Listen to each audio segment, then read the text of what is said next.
Welcome to my happy place. This is where I get a chance to explore my emotions and feelings. It's also a safe place.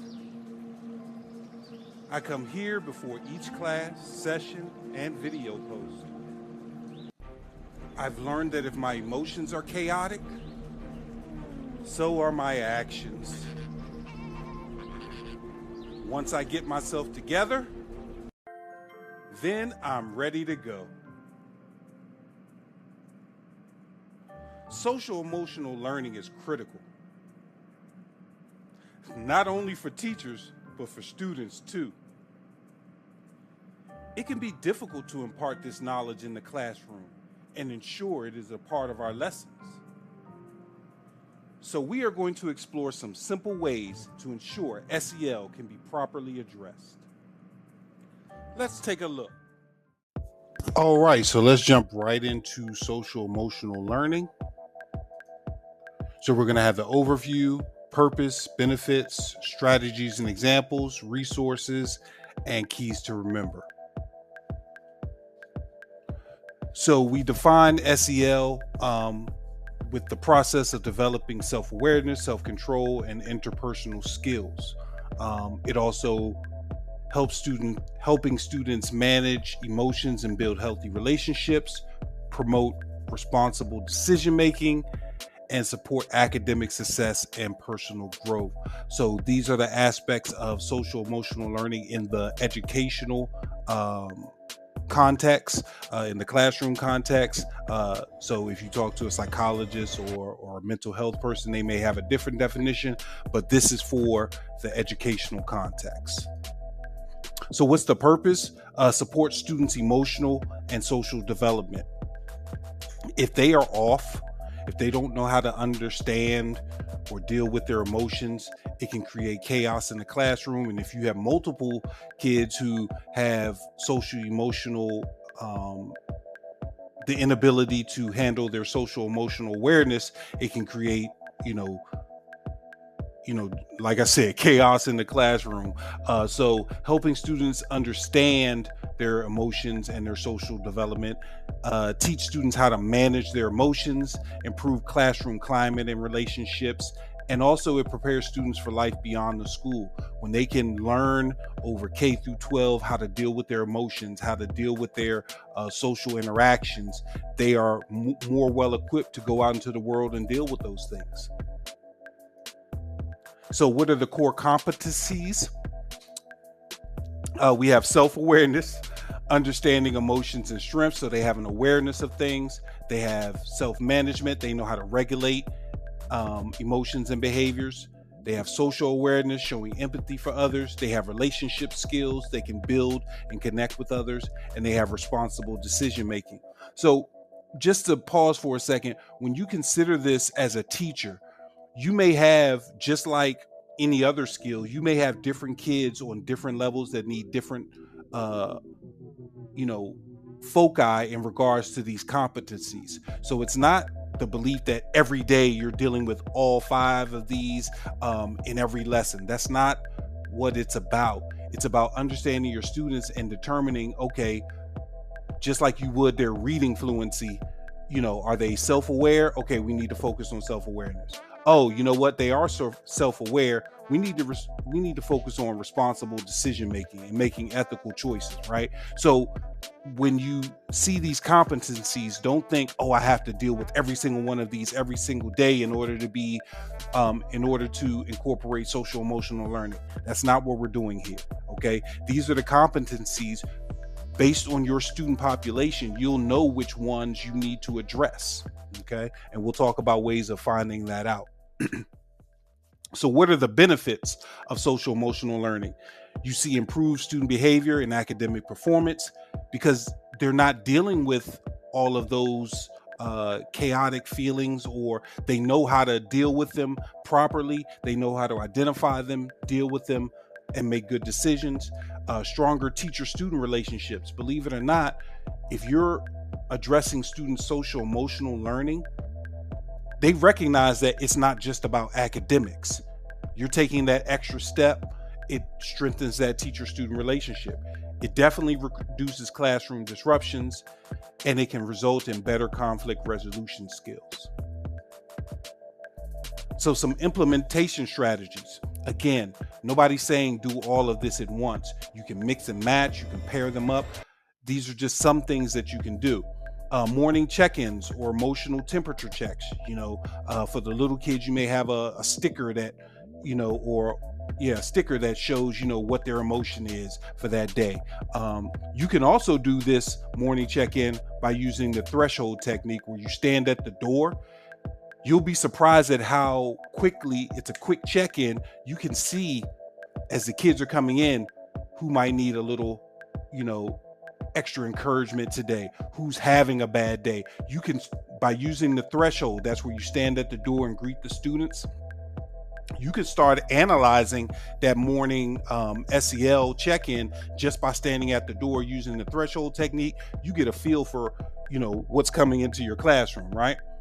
So classroom circles and discussions, modeling positive communication. This is big and often overlooked. We want kids to have, understanding of their social, emotional, levels and things, but we have to model that positive communication as well.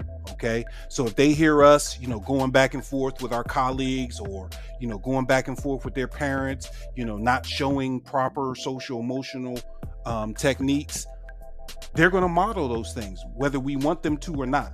Nobody's saying you have to be perfect, but we just want to be mindful of it. You can use reflection journals and collaborative learning activities, and we'll talk about some of those in a minute. So let's look at some elementary examples. Now, I want to reiterate, these examples are kind of catered toward elementary, but you may find, depending on the social emotional level of your kids, you can use these same techniques at higher grade levels. You just increase the complexity of them, right? And vice versa. So you have feeling charts and emotional vocabulary activities, role-playing kindness and empathy, daily morning meetings where you sit around. That could be equivalent to a discussion where the students just get an opportunity to share how they're feeling that morning. Or you could do story-based discussions about emotions. You can use books. How would you feel in this situation? Or how would you respond in this situation? So you can use literacy in order to address social emotional learning just with story-based discussions. Some middle school examples: peer mediation programs. I know they were big in the early 2000s. Some of the budget cuts have limited them in certain places, but peer mediation programs, conflict resolution exercises. Again, this could be a scenario role play based reflection writing activities. Notice that writing, that journaling keeps coming up. Having students write about their emotions is a big deal, and it sometimes feels safer for them. Team building group projects, right? So instead of creating a project on verbs, they may come up with, you may put kids in groups and have them come up with team building exercises. You can show them what team building exercises are, have them work in groups to build different team building exercises that they can then rotate and share with each other. High school, you can have goal setting and personal reflection, stress management strategies. This is big, especially at the high school level where there's so much pressure on preparing for college and things like that. SATs, ACTs, PSATs, all that kind of thing. Stress management is big. Leadership and mentorship programs, bringing other people in. Maybe at this level, some of these social emotional issues are a little too much for me to handle. I want to bring in the counselor. I want to bring in the local, therapist who can come in and provide them with some, mentorship and guidance. And then classroom discussions on real world scenarios. I know oftentimes we avoid this because we don't know where it could go, but they're with us for 8 hours a day. So if stuff is going on, they're talking about it regardless. At least if they talk about it in the classroom, we can redirect, provide some clarity, some evidence, some truth to the conversation, right? Instead of them going back and forth and letting, social media or what have you hype it up or downplay it or what have you. So allowing them to speak in classroom discussions on real world scenarios is a big thing. So then we can break it down into subject matter. So for math, you can have growth mindset problem solving discussions, collaborative math groups emphasizing communication, math reflection journals on challenges and successes, perseverance challenges with complex problems. So you can set it up to where you have you create mastery experiences to increase their efficacy. Again, we see the reflection journal. ELA, perspective writing from characters' viewpoint. We talked about that with the story-based discussions. Well, they can expand on that by actually writing from the character's viewpoint what they would do. Literature discussions about emotions and decisions, personal reflection journal, structured debates, and respectful discussion. Just a bit on the respectful discussions and debates. You are going to have to teach students how to debate and have discussions. Okay, if that's not an intricate part of what you do on a daily basis, you're going to have to teach them that. It'll take a little while, but then once you teach them, you can integrate it as needed because they already know the parameters. All right, make sure you do that first. Don't just throw out a debate because it could get crazy. For science, you have collaborative lab experiments, scientific reflection logs, environmental responsibility projects, and failure analysis to build resilience. Why was this not successful? What could I have done differently? How did I feel? How did this experience of not being as successful as I thought make me feel? You can set that up for them to be able to do even in the science classes. So some assessment tools, right? So if you want students to self-assess, you can do emotional check-in surveys. You can create a Google Doc. You could do a Padlet. You could do a Kahoot or what have you. And the questions would focus in on how they're feeling that morning. Maybe it's 2 or 3 questions, how they're feeling that morning. How do they feel about the topic of such and such, or the topic of grammar? What are their feelings towards the topic of grammar, and do they feel equipped for today's lesson? I mean, off the cuff, right? So you have these emotional check-in surveys. That's one way. You have the reflection journals, the goal setting and progress tracking. You can set that up for them too. This gives them ownership of their emotions. The teacher can observe by behavior tracking, participation in group work, and conflict resolution skills. So the teacher can step back, set up these behavior tracking, monitor the observation when students are in group work, and then also monitor their conflict resolution skills and provide support there. So some tech platforms that could be of benefit. You have Class Dojo, you have positive behavior intervention and communication. Nearpod, they have SEL lessons and reflections. Google Classroom, you can post or send out reflection assignments and discussions. Second Step is a structured SEL curriculum. So this may be something that you want to explore on your own, the Second Step, simply because it'll give you more detail in regards to SEL, and it's an actual curriculum. And then Panorama Education, these are assessment tools that you can utilize. So if you're just getting started, okay, you know what? I'm going to finally get into this SEL thing and try to incorporate it into my instruction. You can use these assessment tools on Panorama in order to find out where students are. You can use them as daily check-ins and etc. So practices that can improve classroom culture: model emotional regulation and respectful communication. We are who they're looking at as instructors and administrators, right? They're going to model what they see. They're not going to model what we tell them to do. It's plain and simple. Build strong teacher relationships. That rapport, establishing rapport, not just for the sake of SEL, but because you need to know who you're dealing with. Create consistent classroom routines and expectations. Use restorative conversations instead of punitive discipline. Encourage student voice and participation. Practice active listening and empathy. And recognize and celebrate student growth and effort. That's one of the key things. You've been, every day you send an email home to Johnny's parents.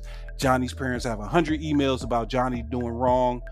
You start dealing with Johnny's social emotional learning, and all of a sudden, Johnny isn't having outbursts on a daily basis. Send an email home. Hey, you know what? Today was a good day for Johnny. No outbursts. He did great. Okay, so just as much effort into celebrating and recognizing growth as we have for highlighting any issues, if not more. All right, so some keys to remember. SEL supports both academic and personal growth. It is very hard to grow when your emotions are all out of whack. It's very hard to focus academically, plain and simple. Okay, even as adults, we go through this. We're taking classes and life is lifing. It's very hard to focus in on that assignment. We've built up different ways and skills to deal with it, but these kids haven't had that experience yet, right? And even as adults, sometimes we just shut down. We're like, you know what, now is not the time. So keep that in mind when you're working with these kids. Okay, emotional safety improves learning outcomes.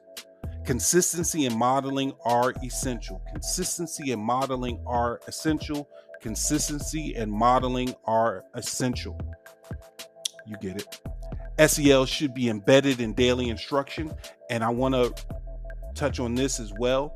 Like I said, you're not using every strategy. You're not addressing every competency every day, but you want to have some aspect of your lesson that deals with it. You can make it relate to your particular content and topic. All right. There are ways to do that. That's one of the benefits of AI. And then strong relationships are the foundation of learning. If you don't have a relationship with somebody, it is very difficult for them to sit and learn with you, especially if they're with you, 2 hours a day, 5 days a week, 5 days a week, 180 days a year. If you don't have a relationship, there isn't a whole lot of learning going on. We hope that was helpful. Don't forget to like, comment, and subscribe. See you next time.